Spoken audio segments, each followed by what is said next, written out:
it was a great challenge, whether it was in terms of deciding on the future evolution of our society or in terms of creating the right infrastructure to reflect the growth of the Indian judiciary, keeping in view the growth of the nation.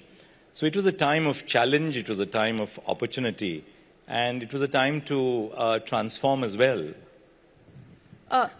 There is now a society that we live in where opinions, come free-flowing. There are so many platforms. There is the social media. There was always the old-school media. There was newspapers, televisions. Now everybody in India has an opinion, which is expressed freely on various social media platforms. I want to ask you, did that ever affect you and your brother judges when you took decisions and wrote your judgments?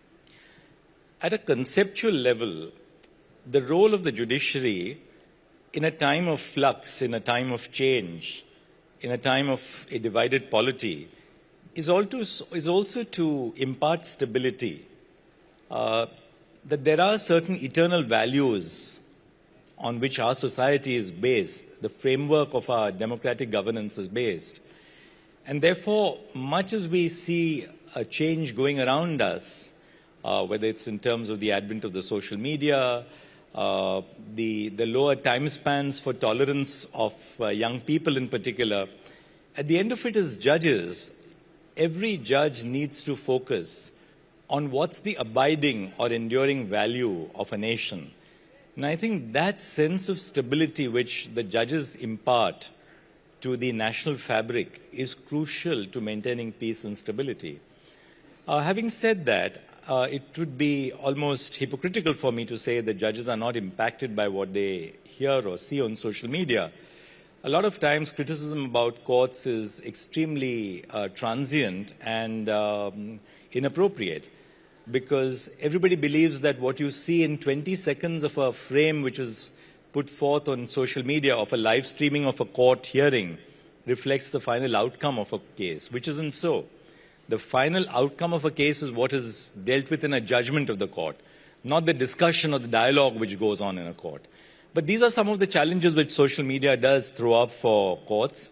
And I think it's also important that we learn to train ourselves as judges, as lawyers, on the new normal, as it were, that social media is creating for us.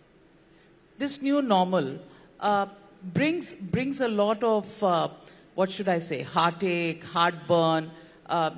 Trolling is almost something that we've come to accept, whether in the media or whether anybody who's in public service or in public spotlight gets roses and gets brickbats. Do you often weigh the compliments that come your way versus the brickbats, and did it affect you when you were in the top job? Well, no, not at all. For the simple reason that we live in a free society, and I personally value freedom of speech and expression. And when you value the marketplace of ideas and the freedom of speech and expression, you must give to people in society that liberty to be proportional and that liberty to be excessive at times.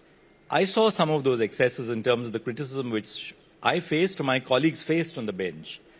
But even so, I think I have a great deal of optimism in the good side of humanity. And I think the good always triumphs over the evil.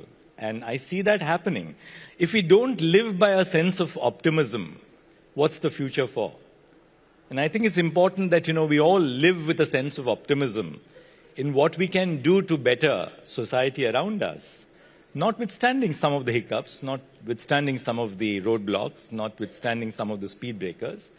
But so long as you keep your vision focused on what is the essential nature of the function which that institution, democracy, is supposed to fulfill, I think we are on the right path. Let me start with the Ayodhya judgment. It was a unanimous verdict. To this day, we do not know who authored that judgment. Why why was there so much of control in trying to put out who did author it? There were 5 judges who were giving their verdict. Why did it not? Why did you not deem it fit for bringing out into the open, considering you are a votary of transparency, to give out who authored that judgment? Well, at the outset, I must clarify that the judgment was signed by all the 5 judges.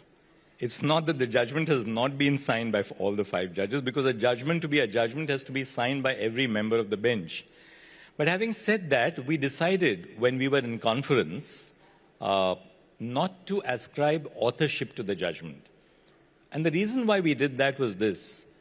This was a dispute which had really threatened to tear apart the social fabric and had a whole history of conflict and bloodshed over several hundred years. We were 5 of us: Chief Justice Gogoi, Justice Bobde, who went on to become Chief Justice of India, myself, Justice Ashok Bhushan, and Justice Abdul Nazir. And we thought that if we speak without ascribing authorship to the judgment, we'd send this message across to society, the nation, and beyond, that we stand there as one. In other words, the judgment does not define the identity of one author of the judgment, but the identity of the court as a collective entity, which made an effort through that judgment to resolve a conflict and to bring a sense of peace and stability to our society. So that was really the reason why there was no authorship which was ascribed to the judgment. Since we are on the subject of the Ayodhya judgment, let me ask you something that your former colleague in the Supreme Court, Justice Rohinton Nariman, has said just recently. In his criticism of the Ayodhya judgment, he said secularism was not given its due at all. He also mentioned that the structure that was found under the mosque was probably a temple, but not something that may have been the Ram temple. The fact is that what was said in the judgment was that it was certainly not an Islamic structure. I want to ask you, how would you respond to this statement by Justice Nariman? And do you think the judgment should have taken a position on what was underneath? Because right now, it's once again a gray area. Well, Justice Nariman, whom I respect and is a good friend, is a free citizen of a free nation. Exactly what we said in terms of our discussion on social media. And while he's a free citizen of a free nation, I'm a disciplined soldier of an institution I have served. I was a party to the judgment, and therefore it's no part of my function to either defend or critique my judgment. When a judge who is a party to a judgment delivers the judgment becomes the public property of the nation. And it's for others to critique the judgment. Well, Justice Nariman has critiqued the judgment. All that I'd like to say is that his critique, in fact, lends support to the fact that the principles of secularism are alive and well in India. Because one of the critical principles of secularism is the freedom of conscience. And what was Justice Nariman doing but to speak through his conscience?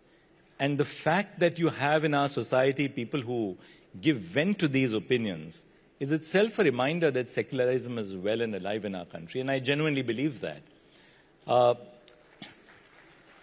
I don't want to defend my judgment because obviously I can't be defending my judgment. We have spoken through 5 judges and we have given every bit of our reasoning in print. And therefore, each of us judges forming a part of the judgment, for all of us, it's a collective act of decision-making, and we stand by the words in print that defined our reasons in that case.